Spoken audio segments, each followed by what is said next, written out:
La fille d'une femme de ménage risqua tout son avenir pour aider un garçon blessé qui saignait dans les vestiaires du lycée, sans imaginer que ce cas social qu'elle sauvait était en réalité le fils caché d'un milliardaire. Le silence, à l'intérieur, était plus lourd que l'odeur métallique du sang sur les carreaux blancs. Un garçon gisait ignoré par les élèves riches qui l'enjambaient comme un déchet. Pour Émilie Carrière, franchir le seuil des vestiaires des garçons n'était pas seulement violer le règlement strict du prestigieux lycée Saint-Roch, c'était courir le risque de perdre sa bourse, l'emploi de sa mère Sandrine et leur petit appartement HLM.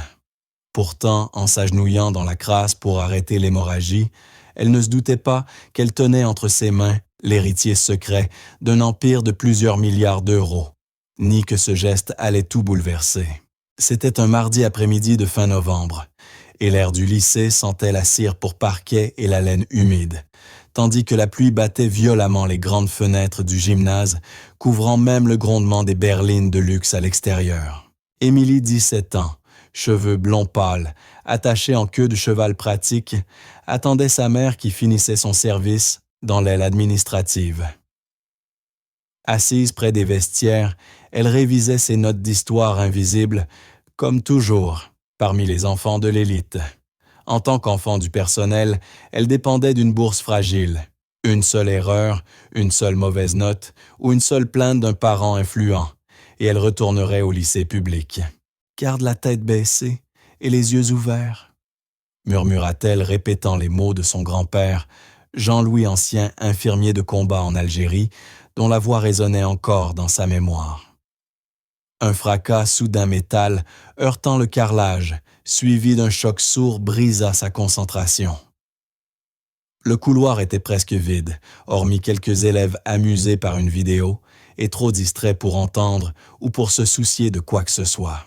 Elle hésita, entrer ici était interdit et passible d'exclusion, mais un gémissement faible, authentique, fit taire ses doutes. Elle poussa les portes et se glissa à l'intérieur. L'odeur de transpiration, mêlée à un parfum hors de prix, flottait dans l'air humide. Dans un coin près des douches, un garçon était recroquevillé au sol, entouré de bancs renversés et de matériel éparpillé. Son uniforme blazer, bleu marine pantalon beige, était déchiré et sali, comme s'il avait été traîné au sol. Émilie accourut. « Hé, tu m'entends » Le garçon ne répondit pas. Sa respiration était courte et irrégulière, et du sang glissait le long de ses cheveux noirs pour tomber goutte à goutte sur le carrelage. Il avait son âge, une carrure d'athlète, mais semblait brisé. Elle le reconnut, le nouveau, toujours seul, mangeant à l'écart, portant un uniforme trop grand comme un vêtement donné.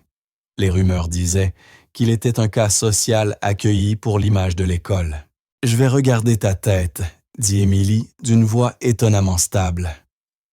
Elle écarta doucement sa main et découvrit une entaille longue et profonde.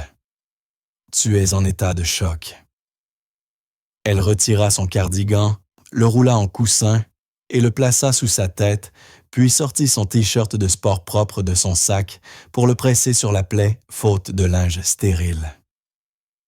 Le garçon gémit ses yeux gris, s'ouvrant sous la douleur, tentant de se reculer par réflexe. « Reste immobile, je suis là. Tu as pris un sale coup, » dit-elle fermement. « Ils sont partis, » souffla-t-il. « Ne parle pas, garde ton souffle, » répondit-elle. Des pas résonnèrent soudain près de l'entrée. Le cœur d'Émilie se serra. Si quelqu'un la trouvait ici, la situation serait immédiatement retournée contre elle. « Eh bien, qu'est-ce qu'on a là ?» Une voix moqueuse résonna contre les casiers. Émilie ne leva pas les yeux, elle connaissait ce ton. C'était Baptiste Hébert-Capitaine, de l'équipe de rugby et fils du proviseur adjoint. La fille de la femme de ménage et le clébard perdu, lança-t-il en avançant flanqué de 2 coéquipiers hilars. On lui apprenait juste la hiérarchie. Je pensais pas qu'il aurait besoin d'une infirmière. Émilie appuya plus fort sur la plaie. Il saigne, Baptiste. Il a besoin d'un médecin. Baptiste consulta sa montre hors de prix. L'infirmière s'est partie à 16 heures. Et mon père déteste les appels du SAMU. Mauvaise image. Laisse-le. Il se réveillera tout seul. Il a une commotion et peut-être des côtes cassées, répliqua Émilie, de plus en plus en colère. S'il n'est pas soigné, il risque une hémorragie interne. Aide-moi. Baptiste ricana, donna un petit coup de pied dans la chaussure du garçon. Je le touche pas. Les filets n'ont rien à faire ici. Si mon père arrive, tu sais très bien qui sera exclu, toi. Le garçon gémit et agrippa le poignet d'Émilie terrorisée. Je me fiche des règles, dit-elle en fixant Baptiste. Je me fiche de toi.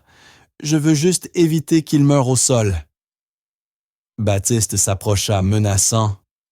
Tu joues avec ta chance, Carrière. Ta mère nettoie nos toilettes et tu crois avoir des passe-droits. Lâche-le. Non, répondit-elle simplement. Stupéfait, il lâcha un rire sec. Très bien. Débrouille-toi. Ça pue ici. Il sortit avec ses amis, laissant les portes claquer derrière eux. Émilie se tourna vers le garçon. Ton nom, Michael? D'accord. Moi, c'est Émilie. Je vais te mettre assez en état pour rejoindre la voiture de ma mère. On t'emmène à l'hôpital. Elle sortit sa trousse de secours, un réflexe transmis par son grand-père, et nettoya la plaie avec précision. Michael observait chacun de ses gestes. Il s'attendait à ce qu'elle parte comme les autres. « Ça va piquer », prévint-elle en appliquant l'antiseptique. Il grimaça, mais resta immobile. Elle fixa la compresse, vérifia ses pupilles, puis demanda « Tu peux respirer profondément ». Il essaya, mais tressaillit. Côté gauche, ça fait mal. Côte fêlée probablement. On ne bande pas. On te relève. Elle passa un bras sous ses épaules. À 3, 1, 2, 3. Elle le hissa son poids presque entièrement sur elle, mais elle tint bon. Ils atteignaient presque le couloir, lorsque les portes s'ouvrirent brusquement. Ce n'était pas Baptiste, c'était le proviseur adjoint, M. Hébert Grand, imposant. La cravate parfaitement nouée, le visage dur comme la pierre. Il observa la scène avec froideur. « Mademoiselle Carrière, dit-il, expliquez-moi pourquoi vous traînez un élève dans le couloir dans un état pareil. » Émilie tenta. « Il est blessé, monsieur, Baptiste et ses amis. » « Assez, coupa-t-il net. Je ne veux pas entendre d'accusations contre d'excellents élèves. Je vois un garçon incapable de gérer un conflit et une élève en infraction dans un lieu interdit. Il a besoin d'un hôpital, insista-t-elle. Il a une blessure à la tête. Hébert le regarda avec dédain. Il a surtout besoin d'une douche et d'une leçon. Quant à vous, mademoiselle Carrière, vous me décevez. Cet établissement repose sur l'ordre. Vous créez le chaos. Aider quelqu'un n'est pas du chaos, répondit Émilie. Les yeux du proviseur adjoint se plissèrent. L'emploi de votre mère tient à un fil et votre bourse encore plus. Laissez ce garçon ici. La sécurité le raccompagnera. Vous filez retrouver votre mère. Si je vous revois près de lui, considérez que vous ne revenez plus lundi. Michael tenta faiblement de se tenir seul. Va, je vais m'en sortir. Mais Émilie vit le sang traverser la compresse et la peur qu'il tentait de masquer. Alors elle resserra sa prise autour de sa taille et répondit « Je l'emmène à l'hôpital. »« Je l'emmène à l'hôpital », déclara Émilie d'une voix nette et irrévocable. « Vous pourrez m'exclure lundi, mais aujourd'hui, je fais ce qui est juste. » Elle passa devant le proviseur adjoint en tirant Michael avec elle.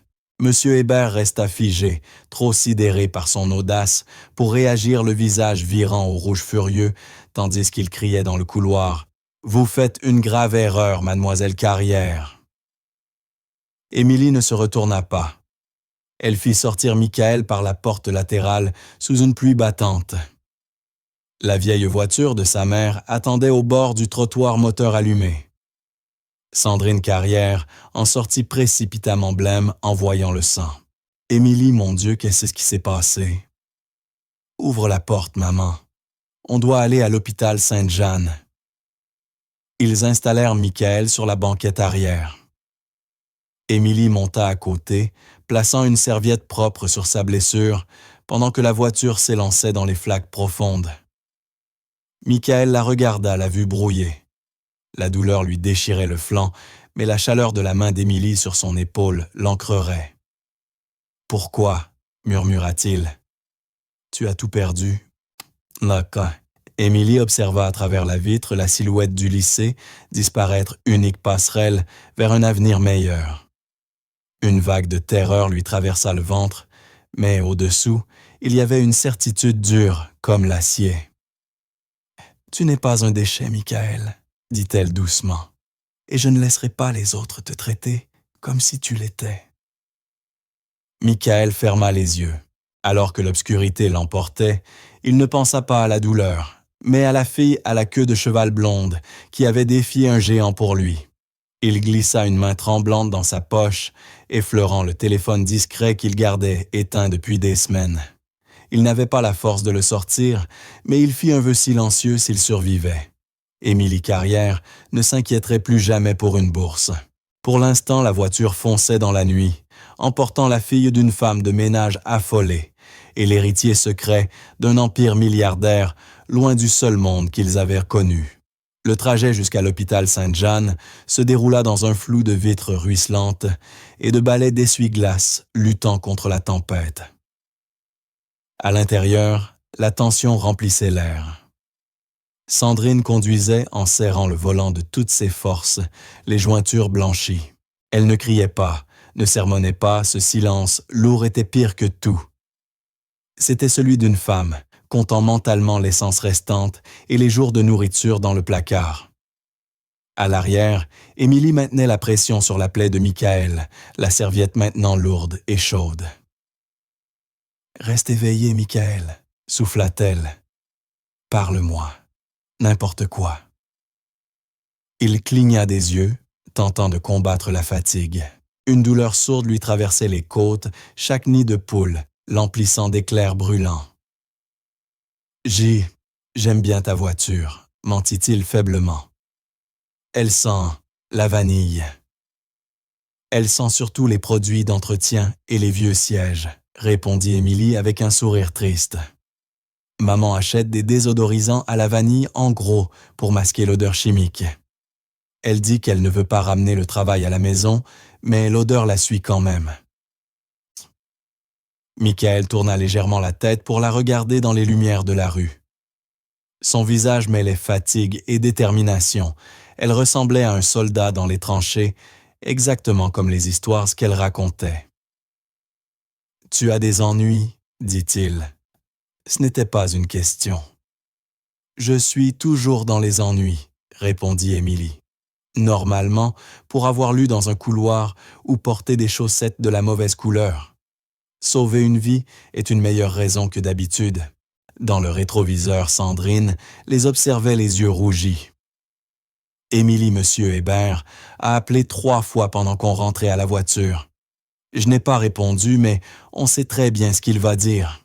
« Il ne peut pas te virer, parce que j'ai aidé un élève, » protesta Émilie sans réelle conviction. « C'est illégal. C'est de la représaille. » « La loi ne signifie pas grand-chose pour des gens comme lui, » murmura Sandrine. « Il dira que j'ai quitté mon poste. Il dira que tu as enfreint le règlement. Il trouvera une excuse.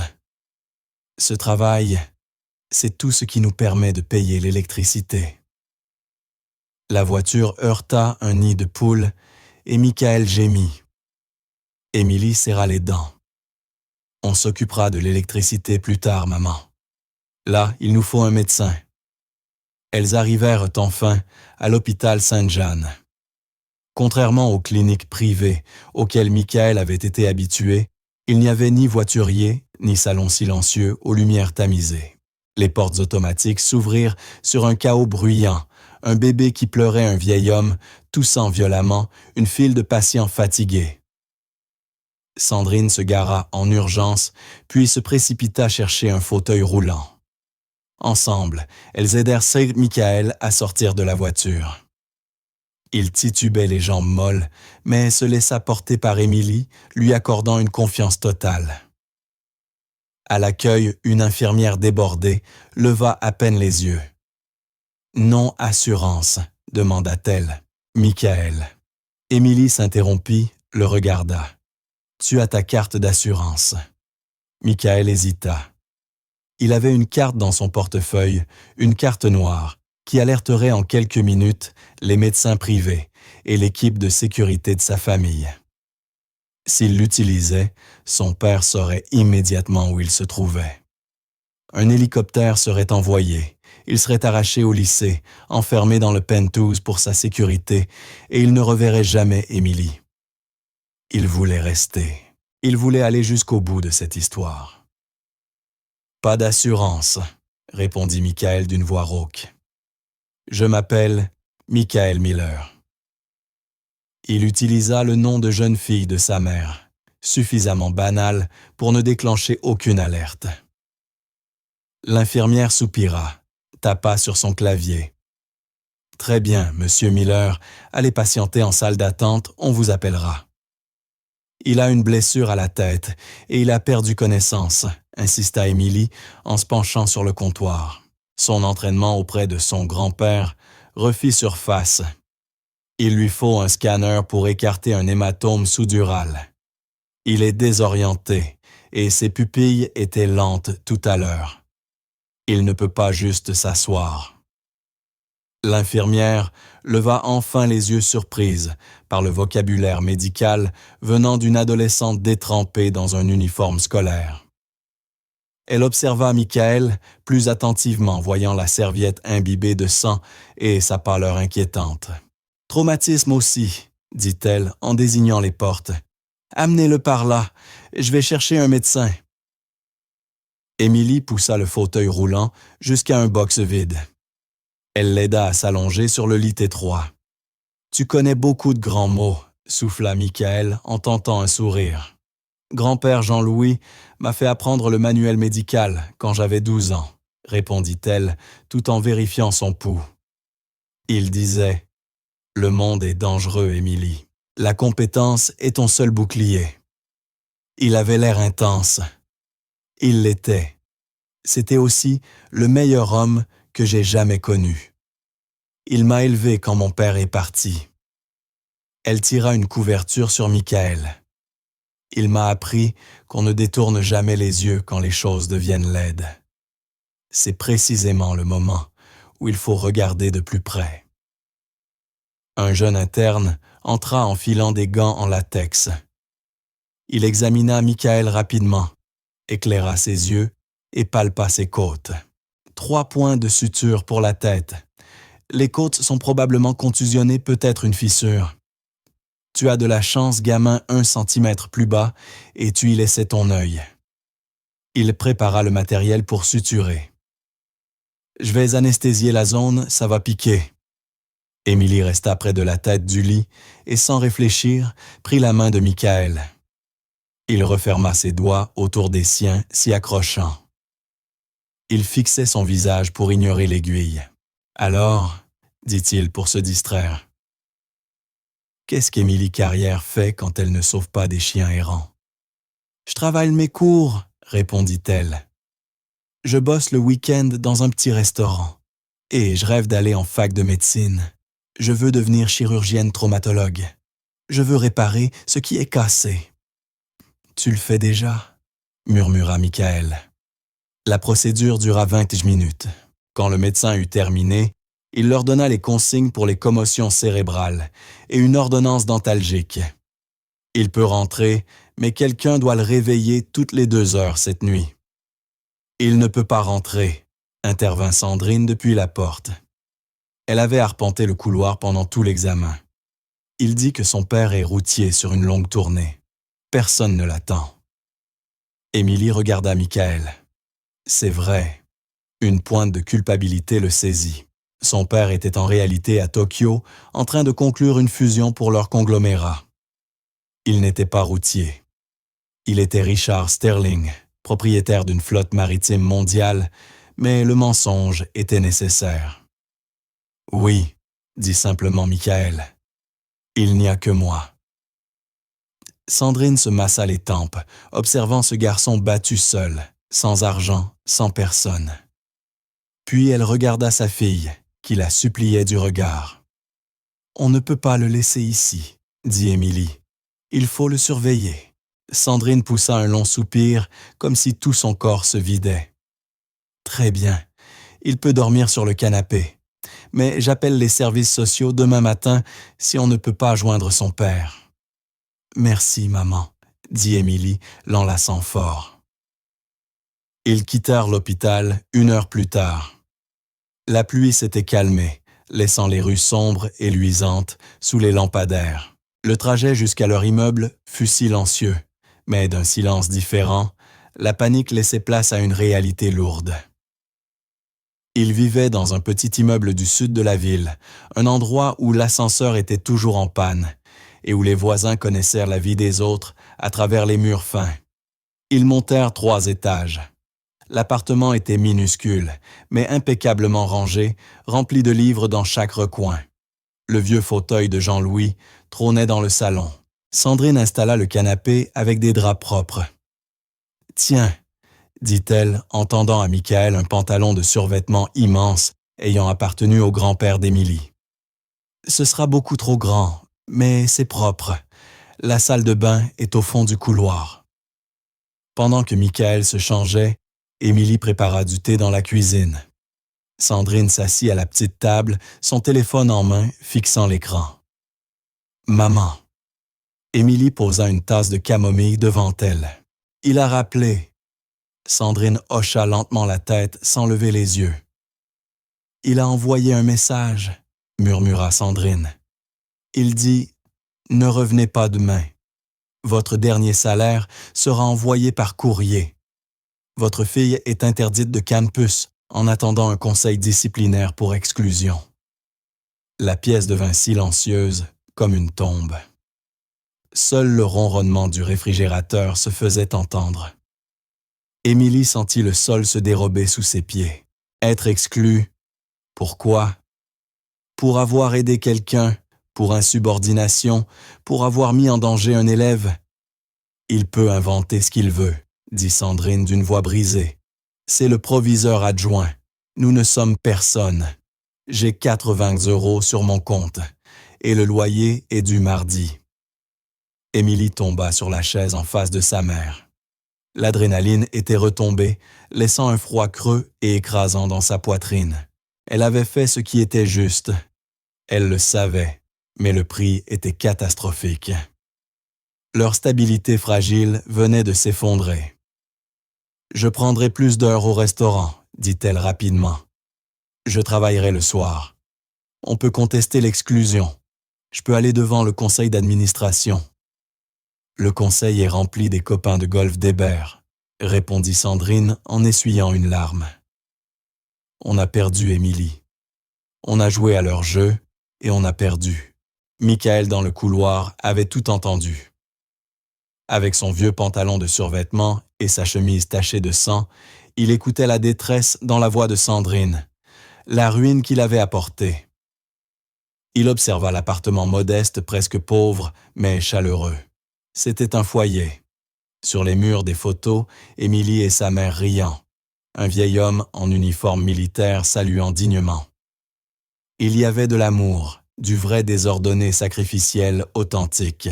Chez lui, tout n'était que veracier et personnel, payé pour faire semblant de s'en soucier. Il se retira discrètement dans la salle de bain et verrouilla la porte. Assis sur le rebord de la baignoire, il sortit son téléphone. Il ne restait que 4% de batterie. À l'allumage des dizaines de notifications, apparurent appels manqués de son père, du chef de la sécurité du directeur du lycée. Il les ignora tous. Il ouvrit son application bancaire. Le solde affiché était une suite de chiffres pouvant acheter 10 fois l'immeuble où vivaient Émilie et sa mère. Il ne pouvait pas leur transférer de l'argent directement, trop de questions, trop de risques. Il devait être intelligent. Il devait réparer les dégâts sans révéler son identité, parce que pour la première fois de sa vie, quelqu'un l'aimait pour ce qu'il n'était pas, pour ce que disait le solde de son compte. Il écrivit un message à un numéro enregistré, simplement sous le nom Arthur le fixeur personnel de son père, l'unique adulte en qui il avait confiance. Message: Je suis en sécurité. Ne localisez pas ce téléphone. J'ai besoin que vous régliez immédiatement une situation au lycée Saint-Roch. Le proviseur adjoint Hébert a renvoyé une employée Sandrine Carrière et a exclu sa fille Émilie. C'est une erreur. Corrigez-la. Trouvez un mécène anonyme, une bourse, un fonds, peu importe. Rétablissez-les avec une augmentation et des excuses officielles. Ne révélez jamais que cela vient de moi. Si vous le faites, je disparais pour de bon. Je suis sérieux, Michael. Il envoya. 3 secondes plus tard, la réponse apparut. Arthur bien compris. Michael, êtes-vous blessé? Votre père est prêt à faire exploser la ville. Michael, je vais bien. Occupez-vous d'Hébert. Et regardez le fonds de bourse, je veux qu'il soit financé à vie. Arthur, ce sera fait. Rentrez à la maison, je vous en prie. Michael éteignit le téléphone. Dans le miroir, le bandage sur son front contrastait violemment avec sa peau. Il n'était plus seulement le gosse de riche. Il était témoin, acteur, responsable. Il déverrouilla la porte et retourna au salon. Émilie et Sandrine étaient assises en silence. « Je suis désolé, dit-il. » Elles levèrent les yeux. « Ce n'est pas ta faute, » répondit Émilie d'une voix épuisée. « Je sais, » dit-il, en s'asseyant au bord du canapé. « Mais peut-être que les choses vont s'arranger. Mon grand-père disait « L'heure la plus sombre vient juste avant l'aube. » C'est un cliché, mais il le disait avec une conviction étrange. « Ton grand-père était un optimiste, » répondit Sandrine sèchement. « Va dormir, Michael. On verra demain ce qu'on peut faire. » Émilie se leva. « Je vais te chercher un verre d'eau. » Elle alla dans la cuisine. Michael la suivit, s'arrêtant dans l'embrasure de la porte. « Pourquoi tu l'as vraiment fait ?» demanda-t-il d'une voix basse. « Tu connaissais les risques. Tu connaissais Hébert. » Elle remplit un verre et se tourna vers lui. « Parce que tu souffrais, » dit-elle simplement. « Et que tout le monde est passé à côté de toi. Je ne voulais pas être une de ces personnes. Je ne veux pas vivre dans un monde où on détourne les yeux. » Elle lui tendit le verre. Leurs doigts se frôlèrent. « Merci, » dit Michael. « Merci de m'avoir vu. »« De rien, Michael Miller. » Il la regarda s'éloigner vers sa chambre. Puis il s'allongea sur le canapé, observant le plafond jauni, la tache d'humidité, dans un coin le radiateur qui cognait. Ce fut la meilleure nuit de sommeil de sa vie. Au matin, la lumière traversa les fins rideaux, éclairant les particules de poussière dans l'air. Émilie se réveilla avec une lourde pierre dans l'estomac. Pendant une seconde, elle oublia. Puis, la réalité de l'exclusion la frappa. Pas d'école, pas d'avenir. Elle se leva péniblement et entra dans le salon. Le canapé était parfaitement remis, la couverture pliée en carré militaire, l'oreiller gonflé. Michael avait disparu. Une vague de panique la submergea. Était-il parti? Était-il malade? « Maman » appela Émilie. Sandrine sortit de sa chambre en nouant sa robe de chambre. « Qu'est-ce qu'il y a? » »« Il va plus mal. »« Il est parti, » dit Émilie. Elles trouvèrent un mot sur la table de la cuisine, écrit au dos d'une serviette en papier, d'une écriture cursive, soigner Émilie et Madame Carrière. Je dois régler une affaire familiale. Je ne peux pas rester et vous attirer encore plus d'ennuis. Merci de m'avoir sauvé la vie. Je ne l'oublierai jamais. Monsieur, il est parti, juste comme ça, souffla Sandrine en s'effondrant sur une chaise. On a tout perdu pour un garçon qui n'a même pas dit au revoir. Ah, il avait peur, maman, répondit Émilie, même si une pointe de rejet lui serra le cœur. Il ne voulait probablement pas être un fardeau. Fardeau ou pas, on a des problèmes bien plus urgents, dit Sandrine en désignant le téléphone. « Je dois commencer à appeler les agences d'intérim. » À cet instant, le téléphone sonna un bruit brutal dans le silence de l'appartement. Sandrine le fixa. C'était la ligne fixe que seuls les créanciers et le lycée connaissaient. « C'est sûrement Hébert pour nous humilier encore, » dit-elle amèrement, « ou pour réclamer l'uniforme. » Elle décrocha. « Allô ?» Émilie observa le visage de sa mère. Ses yeux s'écarquillèrent, sa bouche s'ouvrit, puis se referma. Elle s'assit lentement, agrippant le bord de la table. « Je ne comprends pas, » balbutia Sandrine. « Oui, j'écoute. Attendez, répétez. Un quoi ?» Émilie s'approcha. « Maman, c'est qui ?» Sandrine fit un geste pour demander le silence. « Oui, bien sûr. Nous pouvons être là dans 1 heure. Merci beaucoup. » Elle raccrocha et resta immobile, hébétée. « Maman ?» demanda Émilie. « C'était le président du conseil d'administration du lycée, » murmura Sandrine. « Monsieur Abernathy. »« Le président. Pourquoi il t'appelle ? Il dit qu'il y a eu une grave erreur administrative. » Les yeux de Sandrine se remplirent de larmes, mais cette fois des larmes de choc. Il dit que le proviseur adjoint Hébert a été suspendu immédiatement en attendant une enquête pour faute professionnelle. La mâchoire d'Émilie se décrocha. « Quoi ? Et ce n'est pas tout, » continua Sandrine, la voix tremblante. « Un mécène anonyme a contacté le lycée ce matin. Ils ont créé une nouvelle prime d'excellence pour le personnel. Mon poste est sécurisé et ils veulent me promouvoir responsable technique. Avec une augmentation. Une grosse augmentation. »« Et l'exclusion ?» demanda Émilie, presque incapable de respirer. « Annulée. Effacée de ton dossier. Et ils ont amélioré ta bourse. Elle est maintenant complète. Frais de scolarité, livre-repas, tout. Pour les 4 années de lycée et même pour l'université, si tu restes à Saint-Roch. » Émilie dut s'agripper au dossier d'une chaise pour ne pas vaciller. « Je ne comprends pas. Pourquoi? Comment? Même pas 12 heures se sont écoulées.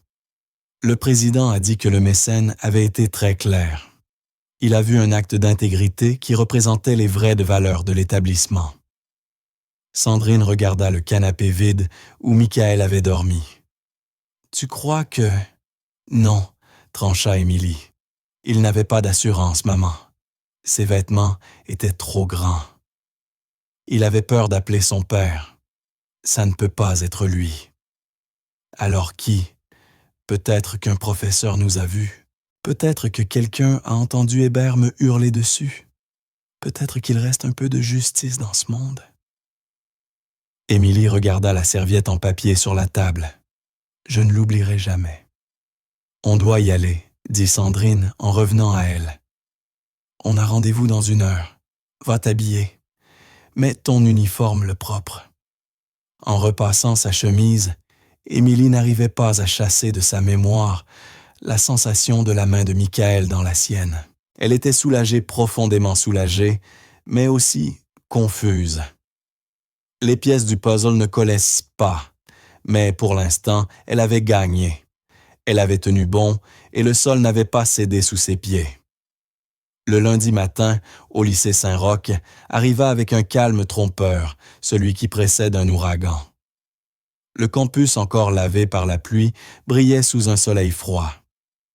Émilie monta les marches principales, son sac lourd sur les épaules, la respiration brouillée par l'air glacé. Elle se sentait différente. Pour la première fois en 3 ans, elle n'avait pas l'impression d'usurper sa place, elle appartenait à cet endroit. La lettre du conseil d'administration, signée et tamponnée, était soigneusement glissée dans son manuel de chimie comme un bouclier.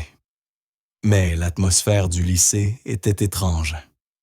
Habituellement, les couloirs bourdonnaient de rumeurs de casiers qui claquent de rires stridents d'élèves privilégiés. Aujourd'hui, un murmure anxieux flottait. Les conversations s'arrêtaient quand elle passait. Les regards se posaient sur elle, non pas avec mépris, mais avec confusion. Tout le monde savait qu'il s'était passé quelque chose avec le proviseur adjoint Hébert. Son bureau était sombre, la plaque retirée de la porte. Les rumeurs volèrent détournement de fonds, scandale, drame familial. Personne n'imaginait que la fille de la femme de ménage avait fait tomber le tyran. Émilie marcha la tête haute, comme lui avait appris son grand-père marche, comme si le sol t'appartenait même si tes chaussures sont trouées. Elle atteignit son casier et tapa la combinaison 12-24-05, la date où son grand-père était revenu de l'hôpital pour la dernière fois. Elle ouvrit la porte métallique et changea ses livres. Une voix chuchota derrière elle. « J'ai entendu dire qu'il avait été viré. Mon père a dit que c'était une sorte de reprise de contrôle. Le conseil d'administration a explosé ce week-end, lança un élève. » Émilie referma son casier et se retourna au bout du couloir. Baptiste Hébert était appuyé contre la vitrine à trophées. Il avait l'air diminué, vidé de son arrogance habituelle, un léger tic nerveux crispant sa mâchoire. Il ne portait plus sa veste d'équipe et fixait son téléphone, le visage blême. Quand il leva les yeux et croisa ceux d'Émilie, elle s'attendit un instant à ce qu'il fonce sur elle. L'accuse ou crie, mais il détourna aussitôt le regard. Il avait peur. Un frisson parcourut Émilie, un frisson qui n'avait rien à voir avec le froid. « Je dois régler une affaire familiale. » Le message de Michael lui revint brusquement en mémoire. À ce moment précis, un grondement sourd et profond fit vibrer les sols. Ce n'était pas le tonnerre, c'étaient des moteurs lourds et puissants. Les élèves se rapprochèrent des fenêtres et le bourdonnement devint un murmure d'émerveillement. « C'est qui le préfet? »« Le ministre. »« Non, regarde les plaques, on dirait du diplomatique. » Le cœur d'Émilie se mit à battre contre ses côtes, tandis qu'elle approchait du vitrage. Un convoi de 4 SUV noirs remontait l'allée courbe, encadrant une berline argentée si élégante qu'elle semblait valoir plus que le bâtiment entier du lycée. Le convoi se déplaçait avec une précision prédatrice, ignorant complètement la zone de dépose des élèves, et roulant droit vers l'entrée administrative réservée aux personnalités officielles. Les véhicules s'arrêtèrent dans une synchronisation parfaite. Des gardes en uniforme sortirent, ce n'étaient pas les surveillants maladroits du lycée, mais des hommes en costume taillé sur mesure, oreillettes discrètes, épaules larges indiquant des holsters dissimulés. Ils inspectèrent les lieux avec un professionnalisme froid. La porte arrière de la berline s'ouvrit et un souffle traversa le couloir. Un garçon en descendit. Il portait l'uniforme de Saint-Roch, mais pas celui que tout le monde connaissait.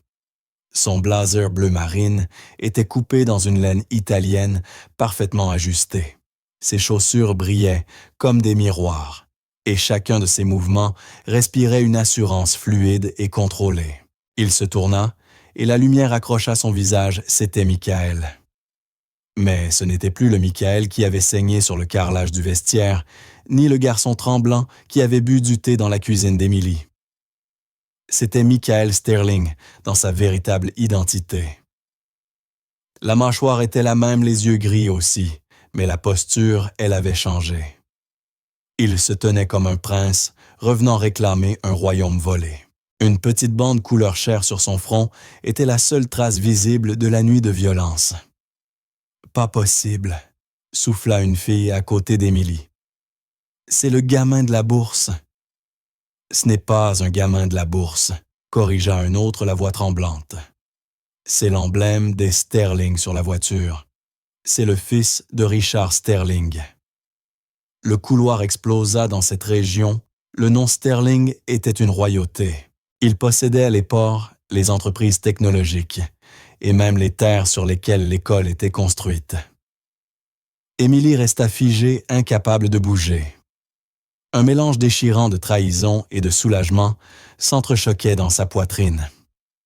Il avait menti. Surtout. Le père routier, la pauvreté, l'impuissance. Il était l'un d'eux. Pire encore, il était leur roi. Michael ne jeta pas un regard aux élèves collés aux fenêtres. Il boutonna son blazer et monta les marches suivies à distance respectueuse par son escorte. La sonnerie retentit, mais personne n'alla en classe, tout le monde se rua vers le couloir principal.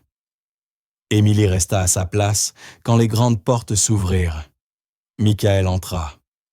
Le silence tomba immédiatement lourd, suffocant. Il avança au centre du couloir et la foule se sépara d'elle-même, comme si un ordre invisible les repoussait. Il ne regarda ni à gauche ni à droite, les yeux fixés droit devant lui. Son expression était illisible. Baptiste Hébert était toujours près de la vitrine, figé l'air d'un animal pris dans les phares d'un TGV lancé à pleine vitesse. Michael s'arrêta devant lui. Les gardes se postèrent derrière mains croisées. Baptiste avala sa salive. « Michael J., je ne savais pas. »« Monsieur Hébert, » répondit Michael d'une voix incroyablement calme, lisse et terrifiante, totalement dépourvue de la douleur rauque qu'il avait eue vendredi soir. « Je suppose que votre père a reçu l'indemnité que mon équipe juridique a préparée. » Baptiste hocha la tête, incapable de parler. « Bien, » continua Michael. « Les conditions étaient généreuses, bien plus qu'il ne le mérite. Il est désormais banni du secteur éducatif, dans tout ce département, avec effet immédiat. » Michael fit un pas en avant. Il n'éleva pas la voix, il n'en avait pas besoin. « Quant à toi, Baptiste, tu as un choix. Tu termines ton année ici calmement, respectueusement et sans incident, ou tu pars aujourd'hui. Mais si jamais tu confonds encore la cruauté avec la force, je veillerai personnellement à ce que la seule équipe que tu diriges soit un groupe de travaux pénitentiaires. Est-ce clair? »« Oui, » murmura Baptiste. « Oui, parfait. Va en cours. » Baptiste s'enfuit presque disparaissant dans la foule. En moins de 60 secondes, la hiérarchie de Saint-Roch venait d'être décapitée et entièrement réorganisée. Michael se tourna et l'espace d'une fraction de seconde, le masque du prince impitoyable se fissura très légèrement, juste assez pour qu'Émilie le voie. Il balaya la foule du regard. Il cherchait quelqu'un. Ses yeux trouvèrent Émilie debout, près des casiers serrant son livre contre elle. Elle n'avait pas l'air impressionnée. Elle avait l'air blessée. Michael s'avança vers elle, sous le regard suspendu de tout le couloir. L'héritier Sterling marchait vers la fille de la femme de ménage. Il s'arrêta à 1 mètre d'elle, respectant son espace. « Tu as menti, » dit Émilie. Sa voix était calme, mais dans le silence du hall, elle résonna. « J'ai omis la vérité, » corrigea doucement Michael. « Ce n'est pas la même chose. »« Pour moi, si, » répondit Émilie. « Tu m'as laissé croire que tu étais seule. Tu as laissé ma mère s'inquiéter pour te nourrir.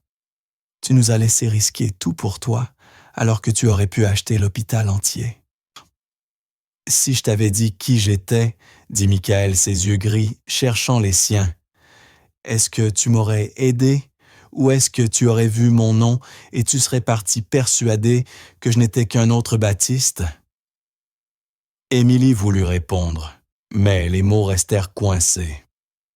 Elle savait qu'il avait raison. Elle détestait les enfants riches de l'école. Elle avait ses propres préjugés. Si elle avait su qu'il était un Sterling, peut-être qu'elle aurait hésité. Peut-être qu'elle aurait cru qu'il méritait ce qui lui arrivait. « J'avais besoin de savoir, » continua Michael, baissant légèrement la voix pour n'être entendu que d'elle. « J'avais besoin de savoir si quelqu'un dans cet endroit avait une âme. J'en ai trouvé une seule. »« Tu as joué avec nous, » dit Émilie, les yeux brûlants. « Ma mère a pleuré à cause de cette lettre d'exclusion, Michael. »« Et je l'ai réparée, » répondit-il avec intensité. « J'ai tout réparé. Ta mère est en sécurité. Ton avenir aussi. Je paie mes dettes, Émilie. Ce n'était pas une transaction, s'emporta-t-elle. Je ne t'ai pas aidé pour gagner une bourse. Je t'ai aidé parce que tu étais en train de saigner par terre. C'est ça que tu ne comprends pas. Tu crois qu'on peut simplement sortir un chéquier et effacer la peur? Tu ne peux pas. » Elle se retourna brusquement et s'éloigna. Toute l'école observa Émilie Carrière, la fille au vieil uniforme tourner le dos au prince de la ville. Michael la regarda partir sans bouger. Il fit signe à son chef de sécurité, un homme massif nommé Arthur, qui attendait près de la porte. « Laisse-la, » murmura Michael. « Monsieur, » dit Arthur, « le proviseur vous attend. » « Le proviseur attendra, » répondit Michael sans la quitter des yeux. Obtenir son pardon va être bien plus difficile que d'acheter le bâtiment. Plus tard dans la journée, Émilie essayait de se concentrer sur le tableau périodique, mais son esprit tournoyait. L'école était en ébullition. Tout le monde voulait soudain être son ami. Des filles qui ne lui avaient jamais adressé la parole complimentèrent sa coiffure. Des garçons lui faisaient des signes de tête dans les couloirs. C'était écœurant. Il ne s'intéressait pas à elle. Il s'intéressait au fait que le fils Sterling l'avait remarqué. Assise à sa paillasse, elle fixait un bécher, rempli d'un liquide clair. « Cette place est libre. » Elle ne leva même pas les yeux. « Va-t'en, Michael. » Il s'assit quand même à côté d'elle et posa son sac en cuir hors de prix au sol. La professeure de chimie, Madame Gable, leva les yeux, le vit, et retourna aussitôt à ses copies. Personne n'allait dire à Michael Sterling où s'asseoir. « Je ne suis pas là pour t'acheter, » dit-il, en ouvrant son manuel flambant neuf. « Alors pourquoi tu es là? »« Parce que j'ai cours de chimie et parce que je veux t'expliquer. » « Expliquer quoi? »« Que tu es un milliardaire qui aime se déguiser en victime. » Lâcha Émilie en griffonnant furieusement dans son cahier. « Mon père a beaucoup d'ennemis, » murmura Michael sans la regarder, les yeux fixés sur le tableau. Tentative d'enlèvement, menace, espionnage industriel. J'ai passé toute ma vie derrière des murs et des vitres teintées. Cette année, je l'ai convaincu de me laisser aller dans un lycée normal, juste 1 an. Je voulais voir ce qu'était le vrai monde. Émilie suspendit son crayon. Elle se souvenait de la solitude dans sa voix à l'hôpital. « Alors, je suis venue ici. J'ai utilisé le nom de ma mère. J'ai porté des vieux vêtements. Je voulais être invisible. Mais j'ai découvert qu'être pauvre rend invisible d'une autre manière, dangereuse. Baptiste t'a pris pour cible parce qu'il pensait que tu étais faible, » dit Émilie. « Oui, et je l'ai laissé faire. Parce que si j'avais riposté, si j'avais utilisé mon entraînement, ma couverture aurait explosé. Alors j'ai encaissé. » Il se tourna vers elle. « Jusqu'à vendredi. Vendredi. Je pensais que j'allais mourir sur ce sol. Et tu es entré. Tu as risqué tout ce que tu avais pour 1 personne. » Émilie regarda la bande sur son front. Elle revit le sang sur ses mains. « C'est rare, Émilie, » dit Michael doucement. « C'est la chose la plus incroyable que j'ai jamais vue. »« J'ai juste fait mon devoir, » répondit-elle un peu moins dure. « Grand-père Jean-Louis m'aurait hanté si je ne l'avais pas fait. »« Grand-père Jean-Louis a élevé une guerrière, » dit Michael en esquissant un sourire. Il sortit une petite boîte en velours de sa poche et la posa sur la table. Émilie se raidit. « Je t'ai dit que je ne voulais pas de ton argent. »« Ce n'est pas de l'argent, » dit Michael. « Ouvre. » Elle hésita, puis souleva le couvercle. À l'intérieur, il n'y avait ni diamant, ni collier en or, ni chèque. Il y avait une médaille. Une vieille médaille d'argent ternie avec un ruban délavé. Un médaille militaire. Émilie eut un souffle coupé. Elle leva les yeux vers lui. « Où as-tu trouvé ça? »« J'ai fait rechercher les dossiers militaires de ton grand-père, » expliqua Michael. « Il a vendu cette médaille en 1998 pour payer l'opération de ta grand-mère. Elle était dans un prêteur sur gage à Seattle. Je l'ai rachetée. » Les mains d'Émilie tremblaient tandis qu'elle effleurait le métal froid. Elle connaissait cette histoire. Son grand-père n'avait jamais reparlé de la médaille perdue, mais elle savait que cela lui avait brisé le cœur de s'en séparer. « Elle appartient à ta famille, dit doucement Michael. « Aucune condition, juste merci. » Les larmes montèrent aux yeux d'Émilie. C'était différent, ce n'était pas un milliardaire tentant de jeter de l'argent sur un problème. C'était quelqu'un qui avait écouté, compris ce qui comptait réellement pour elle. « Tu restes un menteur », murmura-t-elle en essuyant ses yeux. « Je sais », répondit Michael. « J'y travaille. » Elle fit un geste vers la classe. Tous les élèves les observaient en feignant le contraire. « Laisse-les regarder », dit Michael, le regard se durcissant. « Ils doivent savoir où je me tiens. »« Et où te tiens-tu » demanda Émilie. « Juste ici, » dit-il en la regardant. « À côté de la seule personne qui compte. » La cloche sonna. Michael se leva et prit son sac. « Je dois rencontrer l'équipe de sécurité. Mon père arrive ce soir. Il veut te rencontrer. » Les yeux d'Émilie s'écarquillèrent. « Ton père, Richard Sterling. Il veut remercier la fille qui a sauvé son fils. » Sourit Michael, un éclat du garçon qu'elle avait taquiné dans la voiture, revenant un bref instant. « Et remercier la femme qui a crié sur le président du conseil au téléphone. Apparemment, ta mère a une voix très impressionnante. » Émilie éclata d'un petit rire nerveux qui brisa la tension. Elle l'a oui. « Je passe te prendre à 19h, dit Michael, mais quelque chose de joli. Pas pour l'impressionner lui, mais parce que nous allons dans le restaurant italien impossible à réserver en centre-ville. »« C'est une demande ou un ordre ?»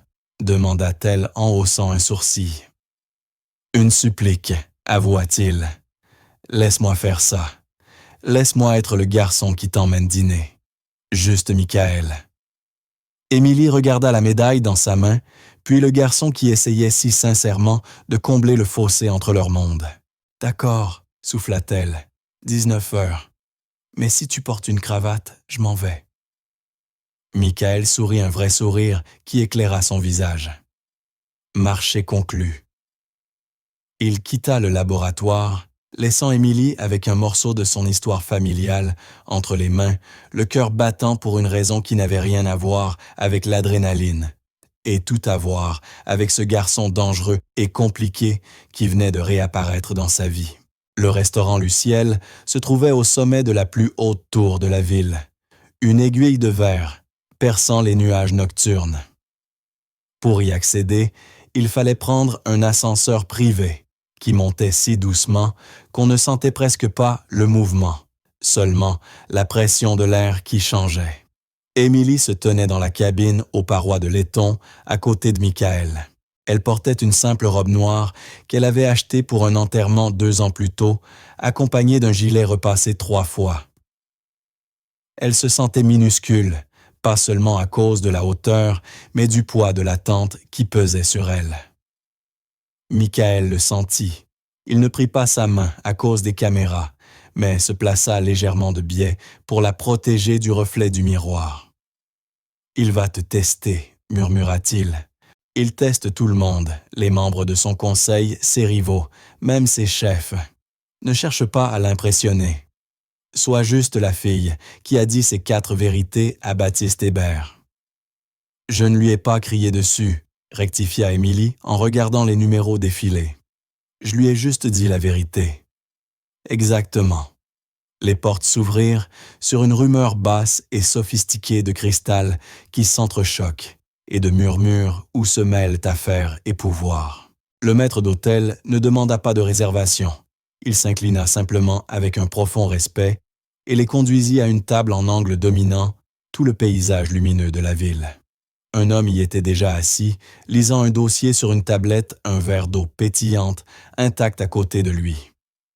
Richard Sterling ressemblait trait pour trait à ses photos dans les Échos, mais en plus marqué. Les rides creusées autour de ses yeux racontaient le prix d'un empire.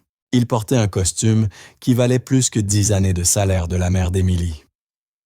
Il ne leva pas les yeux lorsqu'ils approchèrent. Il termina son paragraphe, éteignit l'écran, puis leva lentement la tête. Ses yeux étaient gris, comme ceux de Michael, Mais là où ceux du Fils étaient orageux, ceux du Père étaient d'acier. « Père, dit Michael, voici Émilie Carrière. » Richard ne se leva pas. Il désigna la chaise vide.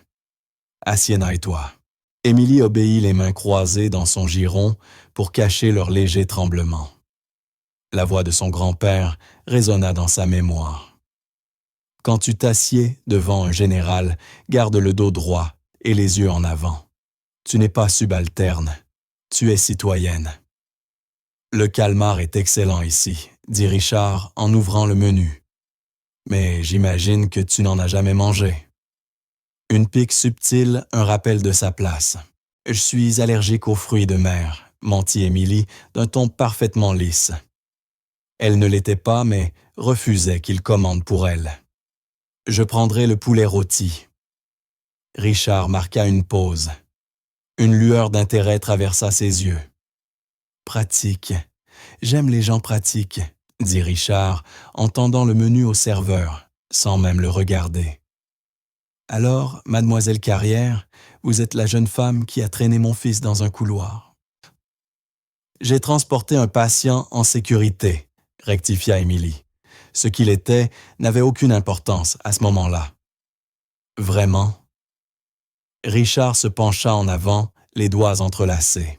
« Vous êtes une élève boursière. Votre mère était agent d'entretien. Vous vivez dans un quartier que mon service de sécurité classe en zone rouge.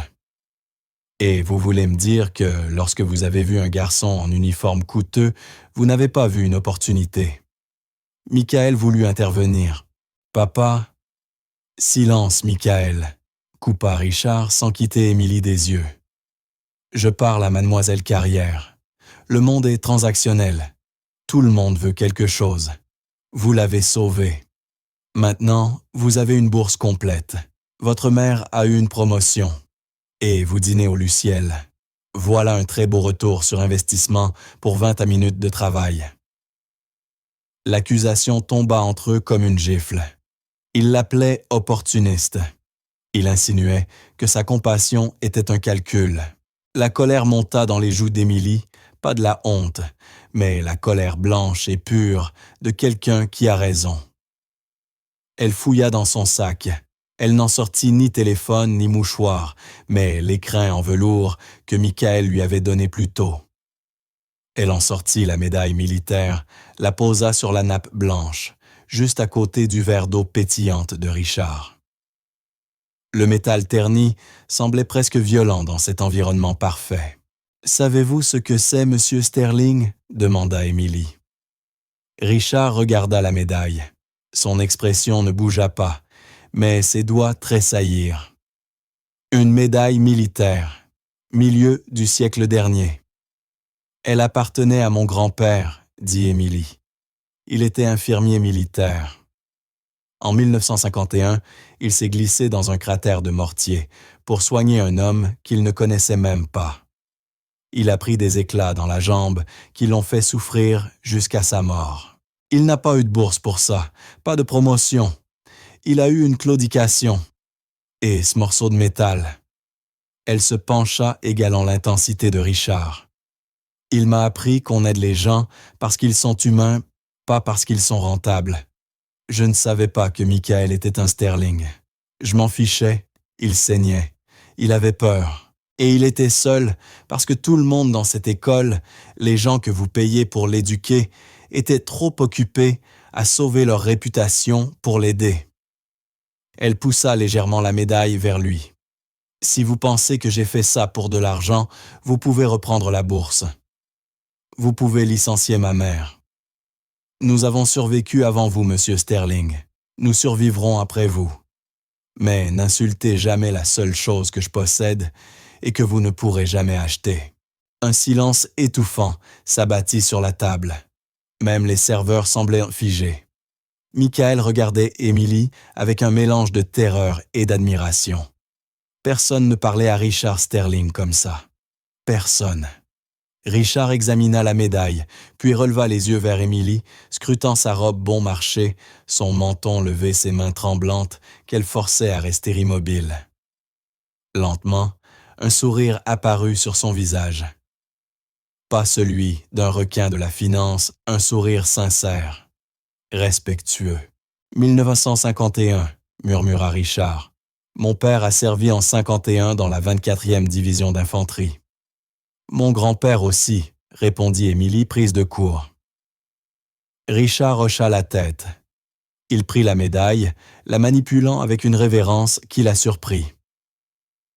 Il est tout à fait possible que votre grand-père ait connu le mien, ou même l'ait sauvé. Il lui rendit la médaille. « Je m'excuse, dit-il. » Émilie resta bouche bée. « Pardon. J'ai dit « je m'excuse ». Il fallait que je sache. J'ai entouré mon fils de requin toute sa vie. Je devais savoir si vous étiez un autre requin ou si vous étiez l'eau. » Richard fit signe au serveur. « Apportez le cabernet millésimé et le poulet pour tout le monde. » Puis, regardant son fils, « Bon choix. » Le dîner qui suivit fut irréel. L'interrogatoire avait disparu. À sa place, une véritable conversation. Richard demanda ses matières préférées, parla du sérieux de sa mère, ne la traita jamais comme une œuvre de charité, mais comme une égale. Quand le dessert arriva, une sculpture de chocolat trop chère pour être mangée, Richard posa sa serviette. « Il reste une dernière affaire à régler, dit-il. » « Hébert, demanda Michael. « Hébert, c'est fait, dit Richard d'un geste dédaigneux. Mais le système qui lui a permis d'exister, voilà le vrai problème. Et je n'aime pas les problèmes. » Il sortit un document de la poche intérieure de sa veste et le fit glisser vers Émilie. « Qu'est-ce que c'est » demanda-t-elle. « Un acte de fiducie » expliqua Richard. « Depuis ce matin, l'Académie Saint-Clair est sous nouvelle direction. Le conseil d'administration a été dissous. J'ai racheté la majorité de l'établissement. » Les yeux d'Émilie s'écarquillèrent. « Vous avez acheté l'école ?»« J'aime contrôler mon environnement, » répondit-il simplement. « Mais je suis un homme occupé. Je ne peux pas diriger un lycée.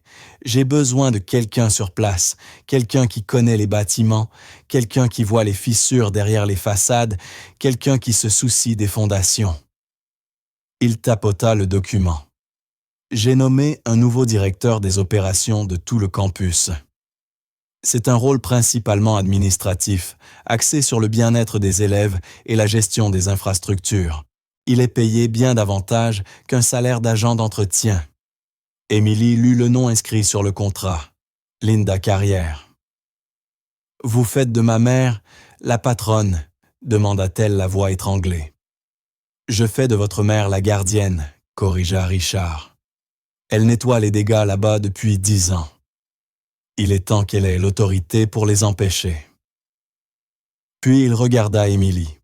« Quant à vous, la bourse comporte une clause, un stage obligatoire l'été. J'ai une place dans ma division philanthropique. Il s'agit de voyager dans des cliniques médicales, de pays émergents, d'identifier les besoins, d'allouer des ressources, de réparer ce qui est brisé. » Il s'interrompit. « Cela correspond très bien à vos compétences particulières. » Émilie regarda Michael qui rayonnait. « J'aimerais beaucoup, dit-elle. »« Parfait. » Richard consulta sa montre et se leva. « Mon avion pour Londres décolle dans 1 heure. Michael raccompagne là. Conduis lentement.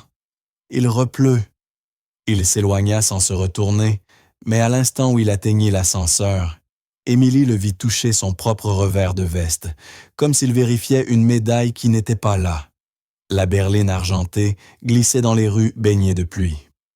Les lumières de la ville se mêlaient en traînées dorées derrière le verre détrempé. Michael n'avait pas activé la séparation cette fois. Il s'était assis tout près d'elle. Le silence était confortable, non oppressant. « Tu as été incroyable, dit-il. Je croyais qu'il allait faire un malaise quand tu as posé la médaille sur la table. » « J'étais morte de peur, avoua Émilie la tête posée contre le cuir. Mais je me suis dit, au pire, il m'expulse encore. » Michael rit un rire chaleureux et sincère. Il prit sa main et la serra doucement. La voiture s'arrêta devant leur immeuble. Rien n'avait changé la peinture écaillée et le lampadaire qui clignotait le goudron humide. Mais pour Émilie, tout était différent. Ce n'était plus un piège. C'était un point de départ. Le chauffeur ouvrit la portière. Émilie sortit dans l'air frais. Michael la suivit jusque sous l'auvent pour la protéger de la pluie. « Alors, » dit Émilie, se tournant vers lui, « à demain en chimie. »« En fait, » répondit Michael en se frottant la nuque. « Je pensais passer en biologie. Madame Gable me terrifie. »« Elle terrifie tout le monde. Reste en chimie. Je te donnerai des cours. J'espérais que tu dirais ça. » Il la regarda un long moment, comme s'il essayait de mémoriser chaque trait de son visage. Il semblait vouloir dire quelque chose d'important, quelque chose qui ne tenait ni dans le silence d'une voiture blindée, ni dans un couloir bondé. Finalement, il se contenta de serrer sa main un peu plus fort, caressant ses doigts du pouce, une promesse muette. « Merci », murmura-t-il, ses yeux gris brillants dans la lumière du lampadaire. « À ne pas avoir passé ton chemin. »« Je ne le ferai jamais, » répondit Émilie doucement. « À demain, Émilie. À demain, Michael. » Elle resta là jusqu'à ce que les feux arrière disparaissent dans la nuit pluvieuse. Puis elle monta les 3 étages plus légère qu'elle ne l'avait été depuis des années. Elle poussa la porte de l'appartement. Sa mère était assise à la table de la cuisine, tenant une lettre livrée 1 heure plus tôt par un coursier. « Maman » demanda Émilie. Linda leva les yeux. Ses yeux étaient rougis, mais elle souriait un sourire si large qu'il semblait étranger sur son visage fatigué. « Tu savais » demanda-t-elle en levant le contrat. « Je m'en doutais » répondit Émilie avec un petit sourire. Elle s'avança et étreignit sa mère. Elles restèrent ainsi un long moment dans la petite cuisine, serrées l'une contre l'autre. Dehors, le vent hurlait, secouant les vitres, mais à l'intérieur, c'était chaud et calme. Le monde n'avait pas complètement changé. Il y aurait toujours des tempêtes, toujours des choses brisées. Mais pour la première fois, Émilie savait qu'elle n'était pas condamnée à seulement survivre. Elle pouvait tenir bon. Elle regarda le comptoir où reposait la photo de son grand-père dans un cadre en bois ébréché. Le vieux soldat la fixait sévère et fier. « Garde la tête baissée et les yeux ouverts, » disait-il. Émilie posa un doigt sur le verre. « Tête haute, grand-père, » murmura-t-elle. « Tête haute. » Et c'est là que nous laissons Émilie debout, dans le calme après la pluie, sachant enfin qu'elle peut affronter n'importe quelle tempête. Chaque fois que je partage un parcours comme le sien, j'espère vous offrir un moment pour vous échapper un peu de vos propres combats. Dites-moi ce que vous faisiez en lisant ou écoutant cette histoire. Peut-être un thé chaud, peut-être la pluie sur votre balcon ou une soirée tranquille. Laissez un commentaire, je les lis vraiment tous. Et si vous souhaitez que nos chemins se recroisent, un like et un abonnement font toute la différence. Nous cherchons toujours à améliorer notre manière de raconter. Alors, n'hésitez pas à laisser vos impressions dans les commentaires.